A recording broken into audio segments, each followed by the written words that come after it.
شریف کی حکومت تو چلنا تھا، مریم نواز صاحبہ کی حکومت نے بھی چلنا ہے، IMF کرے یا نہ کرے جی. لیکن ہونا کیا ہے کہ غریب کا چولہا بند ہونا ہے، غربت میں اضافہ ہونا ہے، بے روزگاری میں اضافہ ہونا ہے، کہ تحریک طالبان پاکستان میں اندر بیٹھ کے پاکستان پہ حملہ کرے اور پاکستان تحریک انصاف باہر بیٹھ کے پاکستان کی افواج پہ اور پاکستان کی سلامتی پہ حملہ کرے. وہی حملہ اگر BLA کرے تو وہ غدار ہے، اور اگر تحریک انصاف کرے تو وہ شعور والے پڑھے لکھے لوگ ہیں. یہ جو دورہ معیار ہے ختم ہونا بڑا ضروری ہے. اور جہاں تک ڈونلڈ لو کی اسٹیٹمنٹ، دیکھیں ڈونلڈ لو وہی بندہ ہے جس کا ایک کاغذ اٹھا کے سائفر پھیرتے تھے کہ اس کی اسٹیٹمنٹ ڈونلڈ لو نے کہہ دیا کہ عمران خان کو اٹھاؤ، اور اس کے بعد کس چیز کے اوپر آگے مفروضے کے اوپر کہنے شروع ہو گئے کہ وہ باتیں صرف مفروضے کے اوپر تھی. پھر پاکستان کی ہسٹری میں پہلی دفعہ ہوا کہ پاکستان کے پرائم منسٹر کو آپ کو امریکہ کی پارلیمنٹ میں جھوٹے ہونے کا سرٹیفکیٹ ملا جی. اور وہ اس لیے ملا کیونکہ انہوں نے پہلے جھوٹ پر جھوٹ بولا اور وہ ختم نہیں کیا. لیکن یہ وہ سائفر ہے جس کی وجہ سے آرٹیکل کو انووک کر ARF الوی صاحب نے، قاسم سوری صاحب نے اور عمران خان صاحب نے پاکستان کی پارلیمنٹ کو ڈیزالو کروا. Right sir. لیکن اب ذرا پاکستان تحریک انصاف کا موقف، بالکل آپ صحیح کہہ رہے ہیں، فیصلہ تو ہونا. میں یہی پوچھنا چاہ رہی ہوں کہ اب اس کے بعد یہ جو سائفر کا معاملہ ہے یہ دوبارہ زندہ ہو گیا یا ہمیشہ کے لیے دفن ہو گیا؟ لیکن پاکستان تحریک انصاف کا موقف یہ ہے کہ بھئی جو ڈونلڈ لو ہیں وہ تو مین ایکیوز تھے، انہوں نے تو اس کی تردید کرنی ہی تھی، لیکن جو حکومت ہے وہ تو اس کو خفیہ کہہ رہی تھی نا، اور اب وہ امریکی پارلیمنٹ میں یہ چیزیں ڈسکس ہو رہی ہیں. دیکھیں امریکی پارلیمنٹ میں بیٹھ کے جھوٹ تو بولا نہیں جا سکتا. اگر وہ سائفر میں بولتے، جھوٹ بولتے، اور وہ سائفر امریکہ کو ریسیو ہوا ہوتا یا بھیجا ہوتا تو امریکہ میں جن سینیٹرز نے، عمران خان کے اتحادی سینیٹرز جو اسرائیل کے اتحادی ہیں، جو غزہ کے بچوں کے خلاف تقریریں کرتے رہے، وہی 3 اتحادی سینیٹرز تھے، وہ اڑا کے رکھ دیتے. وہ ڈونلڈ لو ایک بیوروکریٹ ہے چھوٹے لیول کا جس کو اٹھا کے. سر مجھے اچھا لگا آپ نے بڑے اعتماد سے کہا کہ امریکی پارلیمنٹ کے اندر تو بیٹھ کے جھوٹ نہیں بولا جا سکتا. کاش اتنے ہی کانفیڈنس کے ساتھ ہم یہ بات کر سکیں کہ جی پاکستان کی پارلیمنٹ کے اندر بیٹھ کر بھی جھوٹ نہیں بولا جا سکتا، چونکہ پتہ ہے نا کہ یہاں پہ اداروں کی صورتحال کیا ہے. لیکن ایسا ہی ہوگا، اللہ کرے ایسا ہو. 75 سال تو ہو گئے پاکستان کو بنے ہوئے، پتہ نہیں کتنے سال میں ہوگا، لیکن ہونا چاہیے، وقت کی ضرورت ہے. دانیال چودھری صاحب، یہ ڈونلڈ لو کی جو آپ بات کر رہے ہیں، یہ امریکی سازش اور سائفر بیانی کی تو انہوں نے تردید کر دی ہے، لیکن یہی ڈونلڈ لو ہیں جو کہ پاکستان میں ہونے والے جو انتخابات ہیں نا اس پہ بھی سوالات اٹھا رہے ہیں. وہ کہہ رہے ہیں امیدواروں کو الیکشن کیمپین نہیں چلانے دی گئی، ہراساں کیا گیا، انٹرنیٹ بند کیا گیا. تو اب اگر ڈونلڈ لو نے امریکی سازش کا بیانیہ دفن کر دیا ہے تو یہ جو انتخابات کے شفاف ہونے کا بیانیہ ہے، یہ آپ کہاں کھڑا آپ کو نظر آتا ہے؟ اس کو کہاں دیکھتے ہیں آپ؟ دیکھیں الیکشن کا جو معاملہ ہے یہ پاکستان کا انٹرنل معاملہ ہے. ہمارے فارن آفس نے بھی اور ان تمام لوگوں نے اپنا بیانیہ اس پہ دے دیا اور آپ کو بڑا کلیئر کیٹیگوریکل کہہ دیا کہ بھائی کہ یہ ہمارے انٹرنل چیزیں ہیں. ان کی اپریہنشنز یا ان کا جو بیان ہے وہ بھی پھر اسی طرح ایک مفروضے کی حد تک ہے، لیکن جو بھی ہے وہ سامنے ہے اور اس کے اوپر انکوائریز اور چیزیں چل رہی ہیں. ٹھیک، اوکے. شعیب شاہین صاحب، آپ سمجھتے ہیں کہ ملکی معاملات کو اس طرح سے غیر ملکی ایوانوں میں ڈسکس ہونا چاہیے؟ چونکہ پاکستان تحریک انصاف کے اوپر جو الزامات لگ رہے ہیں پہلے بھی سنے اور ابھی بھی آپ نے سن لیے ہیں کہ آپ جب چاہتے ہیں ایوان نمائندگان میں کبھی الیکشن کے معاملے کو لے جاتے ہیں، کبھی آپ IMF کو خط لکھ کے مطالبہ کرتے ہیں، ہیڈ کوارٹر کے باہر بھی آپ نے احتجاج کر لیا. سر کہا جا رہا ہے آپ جو پالیسی ہے آپ اس کے خلاف جا رہے ہیں پاکستان کی. دیکھیں جو بات آپ نے کہی کہ اللہ کرے کہ پاکستان کے پارلیمنٹ میں بھی یہ کہا جائے کہ یہاں جھوٹ نہیں بولتے. بھائی جن کی بنیاد ہی جھوٹ پہ مبنی ہو، جو ڈاکہ زنی کے ذریعے پارلیمنٹ میں پہنچے ہوں، یہ اسی راولپنڈی کے بارے میں لیاقت چٹھا جو کچھ بول رکھ چکا ہے وہ سب آپ کے سامنے ہے. میرے اسلام آباد کا میں MNA ہوں، الیکٹڈ MNA ہوں، 1,05,000 ووٹ لیے ہیں، فارم 45 میرے پاس موجود ہے. جس نے 50,000 ووٹ نہیں لیے وہ اسمبلی میں بیٹھا ہوا ہے. اللہ کے نام کے نیچے کھڑے ہو کے وہاں جھوٹ بول کے وہ اوتھ لے رہے. بات یہ ہے کہ جھوٹوں کی حکومت آئے گی، جھوٹ کی بنیاد بنائیں گے. کہہ رہے ہیں کہ جی سائفر جھوٹا ہے. مجھے بتائیں وہاں وہ فرشتے بیٹھتے ہیں؟ بھائی جو ایک ملزم ہے یا ایک چور ہے جس نے جرم کیا ہے، اس جرم کو دیکھیں زندہ قوم میں جھوٹا ہے. وہ کہہ رہے ہیں آپ نے اس کو ٹویسٹ کیا ہے، اس میں جو لکھا ہوا تھا نا میں اس کو آ رہا ہوں. پہلی بات تو یہ کہ بھائی وہ جو ایک ملزم ہے، زندہ قومیں اپنے بارے میں کوئی بھی الزام لگے تو اس کو تحقیقات کیا کرتی ہیں. جی یہاں جب یہ سائفر پیش ہوتا ہے نیشنل سیکورٹی کمیٹی کے پاس، وہ کیا کہتے ہیں؟ 2 دفعہ پیش ہوا، ایک عمران خان کی زیر سربراہی، دوسری دفعہ شہباز شریف، جی یہ مداخلت ہے، انٹرفیرنس ہے، ڈیمارش کیا جائے، ڈیمارش ہوتا ہے یو ایس ایمبیسڈر، اگر وہ نہیں تھا مداخلت تو ڈیمارش کیوں کیا آپ نے؟ آج جو کچھ یہ بونے سیاستدان یا پی ایم ایل این کے نمائندے جو کچھ بول رہے ہیں، بات سنیں کہ پھر نیشنل سیکورٹی کمیٹی نے کیا کہا۔ یہ سائفر کس نے لکھا تھا شعیب شاہین صاحب؟ اسد مجید نے لکھا تھا۔ بیان آپ نے سنا کہ انہوں نے بیان کیا دیا؟ کیا اس نے کہا؟ جی عدالت میں، عدالت میں جو کچھ اس نے بیان دیا ہے وہی کہا ہے نا۔ ہاں کہ اس میں تو کچھ بھی ایسا نہیں تھا جو باتیں آپ کر رہے ہیں۔ سن لینا، میں اس سے آگے جاتا ہوں۔ سائفر موجود ہے جی، عمران خان نے سب سے پہلا کیا مطالبہ کیا؟ جوڈیشل کمیشن بنایا جائے، چیف جسٹس آف پاکستان کو لکھا، میں کمیشن بنایا جو کہ باجوہ کے کہنے پہ وہ بھاگ گیا جی۔ اس کے بعد کیا کیا؟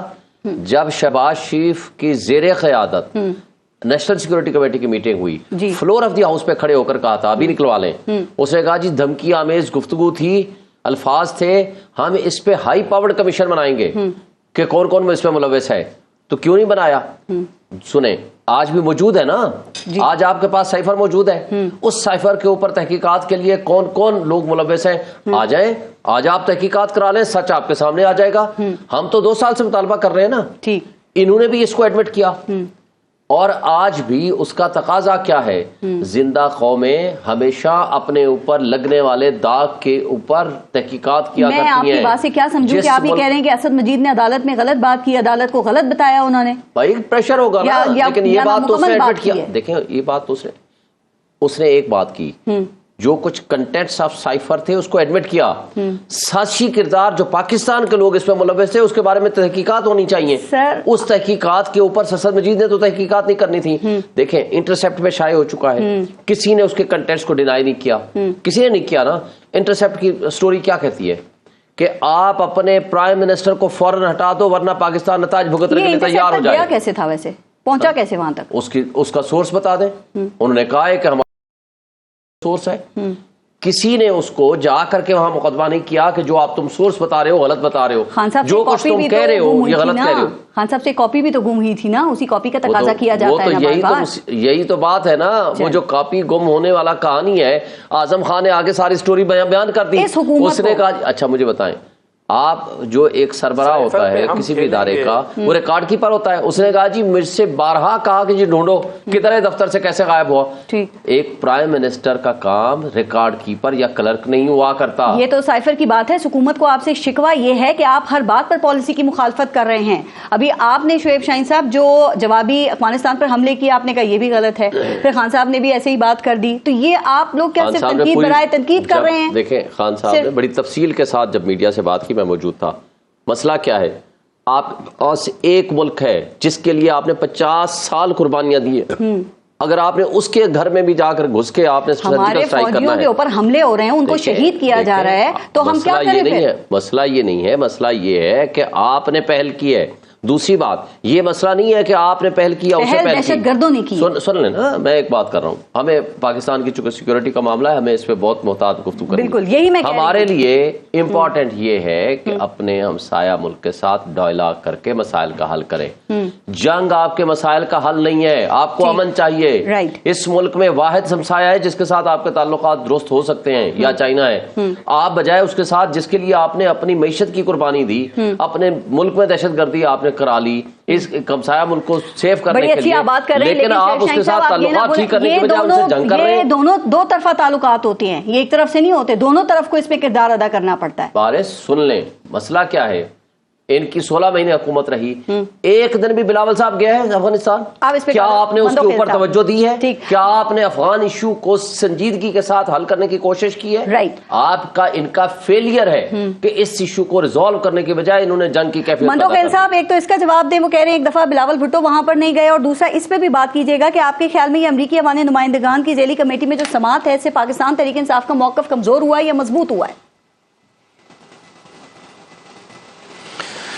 بہت شکریہ پارس، مجھے تو اس بات پہ حیرت ہے کہ تحریک انصاف کے لوگ اس ایوان کے کانگریس کی ذیلی کمیٹی کے اوپر بات کیسے کر رہے ہیں، اور دوسری بات یہ کہ یہ امید کیسے رکھ رہے ہیں۔ اور یہ تو کہتا ہے امریکہ کون ہوتا ہے ہمارے معاملات میں مداخلت کرنے، خود اس کمیٹی جس کی کوئی حیثیت نہیں ہے سوائے ریکمنڈیشن کے، وہ کچھ نہیں کر سکتی ہے. تو ان کو تو مذمت کرنی چاہیے. یہ کمیٹی ہے کون ہمارے پالیٹکس کے اوپر بات کرنے کے؟ خود لے کر گئے تھے نا. دوسری شعیب شاہین صاحب ماشاءاللہ وکیل ہے جی، ماشاءاللہ وکیل ہے. میں تو اس بات پہ حیران ہوں کہ یہ کہہ رہے ڈونلڈ لو نے پاکستانی سفیر کو بولا کہ آپ اپنی حکومت کو بتا دے کہ اس کو ہٹا دیں. نہیں تو ابھی بتاؤ، کوئی بچوں والی باتیں نہیں ہے. آپ مجھے بتاؤ کہ ڈونلڈ اس وقت جب خان صاحب نے واسکٹ سے لے رہا ہے تب میں نے اس وقت کہا یہ ہو نہیں سکتا ہے. یہ کوئی کبوتر والا زمانہ تھوڑی ہے کہ پیغام لے کے جائے کبوتر جا کبوتر آ. یہ ٹیلی گرام والا زمانہ تھوڑی ہے. اور پھر دوسری بات یہ کہ خود جب یہ اس چیز سے انکار کر دیے ہے ڈونلڈ لو نے اور پھر یہ تحریری ہوتا ہے، اگر دھمکی دیتا ہے تو تحریری ہوتا ہے. یہ بھی کوئی عقل والی بات کر لے. اور دوسری بات یہ کہ آپ مجھے بتا دوں کہ آئین کا آرٹیکل 95 سب سیکشن 1 جو عدم اعتماد کیا ہے، کیا وہ ڈونلڈ لو کے کہنے پہ ڈالا گیا؟ کیا اس سے پہلے جو بے نظیر بھٹو صاحبہ کے اور شوکت عزیز صاحب کے خلاف عدم اعتماد کی تحریک آئی، کیا اس وقت بھی سائفر آیا تھا؟ کیا بلوچستان کی 2 حکومتیں ختم ہوئی ہے عدم اعتماد کی تحریک کی وجہ سے؟ کیا وہ بھی ڈونلڈ لو نے جو نا خط لکھا تھا؟ وہ کہتے ہیں خدا کو مانو، کوئی عقل والی بات کرے، کوئی وکیلوں والی بات کرے، کوئی قانون والی بات کرے. محلے میں تھوڑی بیٹھے ہوئے کہ بات کرے اس نے کہ جاؤ اپنی حکومت کو بتا دو. وہ بھائی وہ جا کے صدر پاکستان کو بول سکتے ہیں، وہ وزیر اعظم کو بول سکتے ہیں. آج دیکھیں وزیروں سے بھی وہ مل رہے ہیں. کیا وہ آپ کے سفیر کے محتاج ہے؟ اور پھر سوال یہ ہے، مجھے تو حیرت ہے کہ اس کے اوپر ڈیبیٹ کیوں ہو رہی ہے. سب سے پہلے تو سب کو یہ کہنا چاہیے کہ امریکہ کا ایک ذیلی کمیٹی جس کے پاس کیا اختیارات ہے کہ پاکستان کے پالیٹکس کے اوپر بات کر رہے ہیں. ہاں وہ ضرور اپنی سفیر سے سوال جواب کر رہے ہیں جو کہ اس نے انکار کر دیا ہے. اچھا اس کے بعد وہ ہمارے سیاست یہ جو معاملات ہیں سر وہ یہی کہہ رہی ہے پاکستان تحریک انصاف کہ وہاں پہ اس پہ اوپن ہاؤس ہیئرنگ ہوئی ہے اور وہاں پہ جو سائفر کے نکات ہیں ان پہ بات ہوئی ہے، ان کو شائع کیا گیا ہے اور یہاں پہ اس کو آفیشیل سیکرٹ ایکٹ کا مقدمہ بنایا ہوا ہے. یہاں تحقیق کریں، جوڈیشل کمیشن بنائیں. آپ مجھے بتا دو کہ وہاں جو ہوا ہے اس کی آپ حمایت کرے ہو؟ بالکل بھی نہیں. بڑا یہ کہنا چاہیے ہوتے کون ہے ہمارے اوپر بات کرنے کے لیے؟ دیکھیں فارس میری بات سنو، میں نہ مانوں والی بات تو چھوڑو. اگر وہ یہ کہے کہ امریکہ کی ذیلی کمیٹی جو ہے نا یہ ہمارے سیاست کے اوپر بات کیسا، ان کو تو یہ کہنا چاہیے. یہ ماضی میں جو امریکہ بات کر رہے تھے، اور آپ کو یاد ہوگا جب فوجی اڈوں کی بات ہو رہی تھی اور عمران خان صاحب نے کہا کہ ابسولوٹلی ناٹ، اور اس کے بعد جب طالبان نے گھیر لیے امریکن فوجیوں کو اور وہاں سے وہ جہاز میں اٹھا کے اور اسلام آباد کے ایئرپورٹ پہ اور اسلام آباد کے ہوٹل سارے پی ٹی آئی نے اس کو دیے تھے امریکن ایجنٹوں کو، اور یہاں سے وہ لے کے گیا. اس وقت ابسولوٹلی ناٹ نظر نہیں آیا کسی کو. وہ کیا تھا؟ اچھا مندوخیل صاحب، اب معاملہ ختم ہو گیا ہے، کے ہوٹل امریکن کی وجہ سے اب یہ معاملہ ختم ہو گیا. آپ کے خیال میں آپ کو لگتا ہے کہ اس میٹنگ کے بعد اب جو امریکی گورنمنٹ ہے اس پہ پریشر پڑے گا کہ وہ یہاں پہ جو دھاندلی کے حوالے سے بات ہو رہی تھی اس کے اوپر پریشر بڑھائے؟ دیکھیں میں تو یہ کہتا ہوں، دیکھیں دھاندلی کے اوپر نہیں چاہیے. شعیب شاہین صاحب وکیل ہے، ماشاءاللہ سینئر وکیل ہے، ان کو اپنی عدالتوں پہ بھروسہ کرنا چاہیے، عدالتوں میں جانا چاہیے. اور آج کل یہ کمیشن کا ڈیمانڈ کر رہا ہے، ان سے پوچھو اگر کمیشن نے کل کا فیصلہ دیا ہے آپ کے خلاف تو آپ مانیں گے یا پھر بولے نہیں یہ والا جج صحیح نہیں فلاں والا جج کرے؟ یہ بھی تو پوچھیں. وہ کہہ رہے ہیں مان لیں گے، بنائیں تو صحیح. ٹھیک. دانیال چودھری صاحب، یہ پاکستان ویسے تو اسلام کی تجربہ گاہ کے لیے بنا تھا، لیکن یہاں پہ تو یہ سیاست کی یہ تجربہ گاہ ہی بن گیا ہے اس وقت میں. آپ کو نہیں لگتا کہ یہ بھی کم و بیش ویسے ہی نظام کھڑا ہو گیا جیسے 2018 میں کھڑا ہوا تھا؟ اس وقت بھی جو پاکستان تحریک انصاف کی کابینہ تھی اس میں کئی جو اصلی پاکستان تحریک انصاف کے اصل چہرے تھے وہ نہیں تھے. ابھی بھی جو کابینہ ہے اس میں وزیر داخلہ ہے، وزیر خزانہ اور بھی کئی چہرے ہیں جن کا مسلم لیگ نون سے تعلق نہیں ہے. پھر یہ پیپلز پارٹی جو ہے وہ آپ کے ساتھ کابینہ میں شامل نہیں ہے، ایوان میں آپ کی اپوزیشن مضبوط ہے. تو آپ کو کیا لگتا ہے یہ حکومت کتنی مستحکم ہے؟ یہ نظام ڈیلیور کر سکے گا؟ دیکھیں پارس، یہاں سب سے امپورٹنٹ جو آج کی بات ہونی چاہیے اور جو بات ہے وہ یہ ہے کہ پاکستان میں معیشت کو سٹیبلائز کرنا ہے. جو 16 ماہ کی حکومت تھی شہباز صاحب کی پچھلی ہماری، اس میں پی ٹی آئی کی تحریک انصاف کی لگی ہوئی آگ کو ہم نے بند کیا. اور اب یہ وہ ٹائم آ گیا ہے کہ ہم نے پاکستان کو واپس اپنے قدموں پہ کھڑا کرنا ہے. لیکن اگر اس سے پہلے ہم بھولے نا کہ جب 2013 میں ہم نے حکومت لی تھی دوبارہ تو تب بھی اس الیکشن کے بعد ایک اسی طرح پروپیگنڈا شروع ہو گیا تھا. امریکہ کا چائنیز پریزیڈنٹ پاکستان آ رہے تھے اور 35 پنچر کے نعرے لگ رہے تھے اور کہا جا رہا تھا کہ چائنیز پریزیڈنٹ پاکستان نہیں آئے گا، اس ملک کو ہم بند کر دیں گے، اس کو ملک ہم جلا دیں گے. لیکن جب تک پاکستان کے 35 پنچر کا فیصلہ نہیں آتا ہم چائنیز پریزیڈنٹ کو نہیں آنے دیں گے. اس کا پاکستان کو اربوں کا نقصان ہوا, لیکن 4 سال بعد اسی پریزیڈنٹ نے کہا کہ وہ 35 پنچر صرف مفروضے کی کوئی حقیقت نہیں. اچھا دانیال, آپ نظام کا بتائیں نا, سائفر کے اوپر آپ کہانیاں یہ حکومت مستحکم ہے آپ کے خیال میں؟ نظام ڈیلیور کر سکے گا؟ چونکہ عمران خان کہہ رہے ہیں کہ 6 ماہ کے بعد وہ جیل سے باہر آئیں گے, وہ کہہ رہے ہیں 6 ماہ میں آپ کی حکومت ختم ہو جائے گی.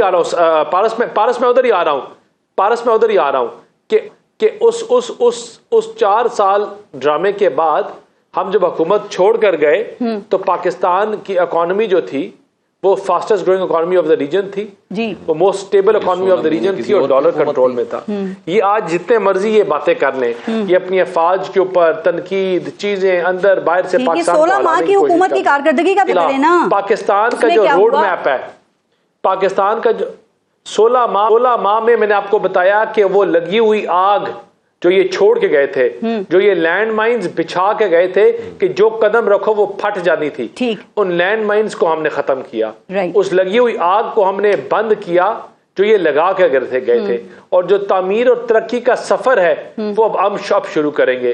ہم نے پاکستان کو تب دیوالیہ ہونے سے بچایا اور اب انشاءاللہ پاکستان کو اپنے قدموں پہ کھڑا کریں گے. آپ نے کیا اس کو سیاسی طور پہ آپ کو نقصان بھی ہوا, ان کے جھوٹے وعدے تھے کہ پرائیویٹائزیشن سے لے کر اور چیزوں تک, وہ مجھے یہ بتائیے اب پی ٹی آئی وعدے تھے جی اچھا ہم نے پارس دیکھے, اور انشاءاللہ پاکستان کی معیشت میں وہ سفید وائٹ ایلیفنٹس جو ہماری معیشت کے اوپر بوجھ بنتے رہے ہیں اور بنتے جا رہے ہیں, ان کو ہم پرائیویٹائز کر کے ملک میں ٹیکس پینڈ یہ پیپلز پارٹی مان جائے گی پرائیویٹائزیشن پہ, آپ کا کاروبار بہتر کر انشاءاللہ پاکستان کو تعمیر اور ترقی کے سفر پر آگے لے کے جائیں گے, جہاں غریب کو روزگار ملے گی, جہاں لوگوں کی مایوسی ختم ہوگی. یہ آپ ٹھیک کہہ رہے ہیں اور یہ ہونا چاہیے, اور اسی لیے یہاں کے عوام ووٹ, یہ جو دھاندلی کا ایشو ہے یہ کیا صرف بیان بازی تک ہی محدود رہے گا یا اس کے لیے بھی کوئی فورم بننا چاہیے جہاں پہ دانیال چودھری صاحب اس کو ایڈریس کیا جائے؟ چونکہ ابھی جو آپ نے اچھی باتیں کی ہیں نا وہ عید کے بعد پی ٹی آئی کہہ رہی ہے, بالکل بننے چاہیے, وہاں پی ٹی آئی ایجوکیشن کی بات کر رہی ہے. فورمز بنیں گے بھی اور بننے بھی چاہیے, لیکن یہ جو رونے والے بچے ہیں نا, کرائے بیبیز, یہ روتے رہیں گے اور وہ فورم کے پی کے میں ان کو ایکسپوز کریں گے وہاں انہوں نے کس طرح دھاندلی کی یا کس طریقے سے دھاندلی کی, کہ جہاں یہ الیکشن جیتے وہاں دھاندلی نہیں ہے, جہاں یہ ہارے وہاں دھاندلی ہے. رانا ثناء اللہ صاحب الیکشن ہار جائیں تو وہاں دھاندلی نہیں ہے, لیکن کوئی اور جیت جائے تو وہاں دھاندلی ہے. آپ ان کو احتجاج کی اجازت دیں گے؟ یہ چیزیں ایکسپوز ہوں گی عید کے بعد. وہ کہتے ہیں جی پرامن احتجاج کیا جائے گا پی ٹی آئی کو, اور مولانا صاحب بھی تیار ہیں. تو پرامن احتجاج کا ان کا پرامن آپ کو بھی پتا ہے, مجھے بھی پتا ہے, اگر ڈیزگنیٹڈ جگہوں میں کرتے ہیں, پرامن کرتے ہیں, جلاؤ گھراؤ کی بات نہیں کرتے, معیشت کو نقصان نہیں پہنچاتے, یہ جس طرح پہلے انہوں نے آگ لگائی اس طرح نہیں کرتے, تو ٹھیک ہے کریں احتجاج. نہیں ابھی جو ان کی ریلیز ہیں ان کو تو روک کے گرفتار کر لیا جاتا ہے ان کے لوگوں کو, تو وہ تو پرامن ہی تھی. وہاں پہ آپ نے کوئی وائلنس, کوئی توڑ پھوڑ کا عنصر دیکھا آپ نے؟ سلمان اکرم راجہ کو گرفتار کیا, لطیف کھوسا کو کبھی گرفتار کر لیا, مطلب وہ کیا کر رہے تھے؟ میرے خلاف 2 پرچے کیے, ابھی 2 ہفتوں میں 2 پرچے کیے میں نے. پرامن ریلی نکالی ہے اسلام آباد میں, ان کو پرمیشن لے کے کرنا پڑے گا.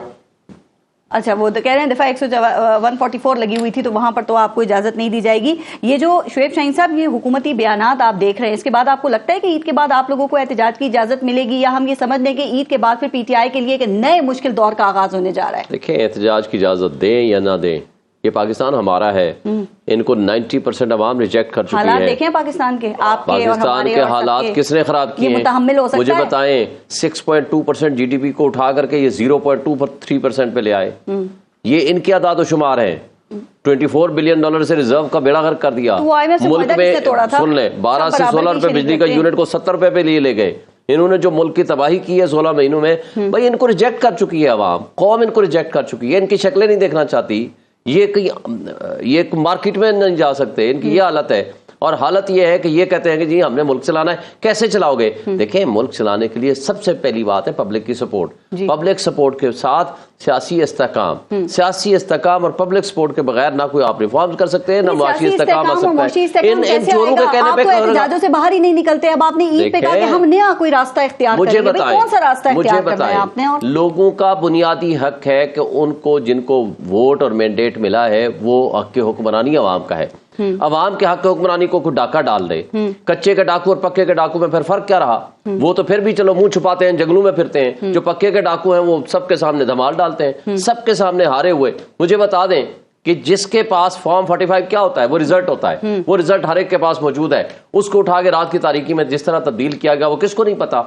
یہ ان کو کہیں کہ آ جائیں، آ کر کے جوڈیشل کمیشن بنائے، اس کی تحقیقات کرا لیں. مندوخیل صاحب کے بھی انہوں نے بھی بہت سارے فارم 45 لے کے رکھے ہوئے ہیں، ہزاروں کی تعداد میں اٹھا کے وہ بھی لے کر آ رہے ہیں. یہ آپ کا الیکشن ہے، اس کو آپ اس طریقے سے 76 سال کی تاریخ میں بدترین الیکشن اگر کہیں گے تو یہ ہوگا. مجھے آپ بتائیں کیا ہیں شریف شاہین صاحب؟ جوڈیشل کمیشن بنے، کبھی آپ کے کچھ لوگ کہتے ہیں بھائی چند حلقے کھولو، کبھی آپ کہتے ہیں 40 حلقے کھولو، کچھ لوگ کہتے ہیں 10 اپنی مرضی کے کھول لو، 10 ہماری مرضی کے کھول لو. آپ کیا چاہتے ہیں؟ ہم بڑی ویری سمپل. میں نے پچھلے ہفتے پریس کانفرنس کی تھی عمران خان سے ملاقات کے بعد، یہ کے پی کی بات کر رہے ہیں نا، کے پی کے سارے حلقے ہم کھولنے کو تیار ہیں. بنائیں جوڈیشل کمیشن، جس پہ ان کو اعتراض ہے نا سارے پاکستان کے کھول دیں. آپ 45 فارم کے مطابق تحقیقات کرا لیں، جوڈیشل کمیشن کر لے، جس کو حق حکمرانی ملتا ہے وہ لے لیں. لیکن یہ نہیں ہو سکتا کہ جس کو پبلک ریجیکٹ کر چکی ہے وہ مافیا، جس کے آج بھی ایون فیلڈ اپارٹمنٹ میں وہاں بیٹھے ہوئے ہیں اور کہتے ہیں کہ جی ثبوت لائیں. مجھے بتائیں مریم نواز نے کیا کہا تھا کہ جناب حسین نواز نے آ کر کے جناب یہ الحمدللہ یہ ہمارے ہیں، اس کی بینیفیشل اونر جو ہے وہ ہے مریم نواز ہیں. آج کہتے ہیں کہ ثبوت لے آؤ. 30 سال سے کس کیپیسٹی میں وہاں بیٹھے ہوئے ہیں؟ جن لوگوں کی اپنی پراپرٹیز، اپنی انویسٹمنٹ، اپنا سارا مال سرمایہ ملک سے باہر ہوتا ہے، ان کے کہنے پہ کوئی انویسٹمنٹ نہیں لاتا، نہ وہ ملک کی ترقی کر سکتے ہیں. اس پہ بات کریں گے، نہ ان میں کیپیسٹی ہے، نہ ان میں ول ہے، نہ اسکل ہے. ٹھیک، آپ میں یہ تینوں چیزیں اور آپ نے احتجاج میں دکھانی ہے. انشاءاللہ ہم کریں گے. بریک لیتے ہیں، دیکھتے رہیے نیوز بیٹ. قادر مندوخیل صاحب، یہ خان صاحب کو تو لگتا ہے کہ 6 ماہ میں حکومت ختم ہو جائے گی اور وہ جیل سے باہر آ جائیں گے، لیکن کیا آپ یہ سمجھتے ہیں کہ جو مسلم لیگ نون کی حکومت ہے وہ اس حد تک مستحکم ہو چکی ہے کہ جن چیلنجز کی ابھی بات ہو رہی ہے اور جو سامنے ہیں بڑے بڑے چیلنجز، یہ اس سے اوور کم کر سکتے ہیں سر؟ چونکہ بادیوں نظر میں تو یہ ایک ہائبرڈ 2 نظام ہی لگتا ہے. دیکھیے، میں یہ سمجھ رہا ہوں کہ موجودہ حکومت کے سامنے کوئی چیلنجز نہیں ہے جتنا ماضی میں تھے. 16 مہینے کی حکومت میں جہاں ریزرو نہ ہونے کے برابر تھے، جہاں امپورٹ بند ہو چکا تھا، جہاں سری لنکا کے اور ترکی کی فوجیوں کے تصویریں لگا کے پی ٹی آئی کے لوگ سوشل میڈیا پہ دے رہے تھے، اور جہاں ان کے لوگ صبح اٹھتے یہ کہتے تھے 1 ہفتے کی حکومت ہے، اور وہاں بھی یقیناً اس اتحادی حکومت نے یہ کہا کہ ہم سیاست نہیں بلکہ ریاست بچانے آئے. اب تو معاملہ آپ دیکھ رہے ہیں آئی ایم ایف کا جو ابھی ڈیل تھا بڑے آسانی سے ہو چکا ہے اور آگے بھی بڑے آسانی سے ہو جائے گا. تو میں نہیں سمجھ رہا ہوں کہ جو چیلنجز ماضی میں تھے وہ آ جائے، بالکل نہیں ہے. اور یقیناً پیپلز پارٹی کے جو بھی سر یہ جو آپ چیلنجز کہہ رہے ہیں وہ یہ اسے نمٹ سکیں گے یا نہیں؟ لیکن اس سے پہلے تو یہ سوال ہے نا کہ یہ بتائیے کہ پاکستان پیپلز پارٹی کی حکومت کس حد تک اس وقت اس حکومت کے ساتھ ہے، نون لیگ کے ساتھ کھڑی ہوئی ہے؟ چونکہ سر پچھلا ہفتہ ہم نے دیکھا وہ تو بڑا مایوس کن گزرا. چیئرمین ارسا کی تعیناتی کے اوپر تنازع ہوا، اس کے بعد 7 آرڈیننس جو ہیں ان کی مدت میں اضافہ ہوا تو پیپلز پارٹی ناراض ہوئی، پھر پرائیویٹائزیشن کا مسئلہ جو ہے وہ بھی آڑے آ گیا ہے. تو سر ان کی حکومت کو آئے ہوئے چند ہفتے ہوئے ہیں، ابھی کتنا ساتھ دے گی پیپلز پارٹی؟ کھڑی ہوگی ان کے ساتھ اس مشکل میں یا سیاست کرے گی؟ اچھا، آپ مجھے ایک بات بتا دیں کہ ہم حکومت کی اتحادی ہے تو اس کا مطلب یہ تو نہیں ہے کہ ہم خاموش بیٹھے رہیں. یقیناً حکومت کو ہم مشورے دیں گے، حکومت پہ تنقید کریں گے، اور ان کو اگر کئی غلط راستے پہ جا رہے ہو تو ہم اس کو روکیں گے، ان کو مشورہ دیں گے. تو آپ کیا سمجھ رہے ہیں؟ بیٹھے رہے ہیں وہ آپ وفاقی کابینہ میں نہیں ہیں؟ نہیں، آپ وفاقی کابینہ میں نہیں ہیں، آپ تنقید کرنے کے لیے بھی آزاد ہیں. میں پوچھ رہی ہوں پرائیویٹائزیشن کا ایشو آتا ہے، یہ اسٹیل مل اور پی آئی اے کی ابھی پرائیویٹائز اس کو کرتے ہیں، تو پھر اس میں آپ کا رول کیا ہوگا؟ صرف مذمت کریں گے یا خاموش رہیں گے اس بات کے اوپر، یا ساتھ دیں گے جو مشکل ہی لگ رہا ہے؟ دیکھیں میں تو یہ کہوں گا کہ ماضی میں بھی باتیں نہیں کرنا چاہ رہا ہوں. جس کمیٹی کا میں چیئرمین تھا ملازمین کا، جہاں تقریباً 250 وفاقی ادارے تھے جس میں اسٹیل مل پی آئی اے، ریلوے، یہ سارے آ رہے تھے، اور اس وقت بھی ہمیں جو نا وہ مزاحمت کا سامنا کرنا پڑا ہمارے اتحادیوں کی وجہ سے. لیکن الحمدللہ میں نے 72 اجلاس کیے، اور 72 اجلاس میں میں نے ملازمین کے حق میں جو اقدامات ہو سکتے ہیں ریگولائزیشن کے، 4 لاکھ سے زیادہ لوگوں کو میں نے ریگولائز کرایا اور 50,000 سے زیادہ لوگوں کو دوبارہ روزگار پہ کرایا، ترقیاتی اپنا پروموشن اور سینیارٹی، بہت ساری خدمات ہیں. لیکن بات یہ کہ دانیال چودھری نے صحیح بات کی نا کہ یہ ادارے وائٹ ایلیفنٹ ہیں سر، ان کو کب تک کھڑا رکھا جا سکتا ہے؟ 6 یونٹس ہیں یہ، ان کو تو سن لو، اب ان کی پرفارمنس بھی بہتر ہوگی. اب میرے جواب سن لے.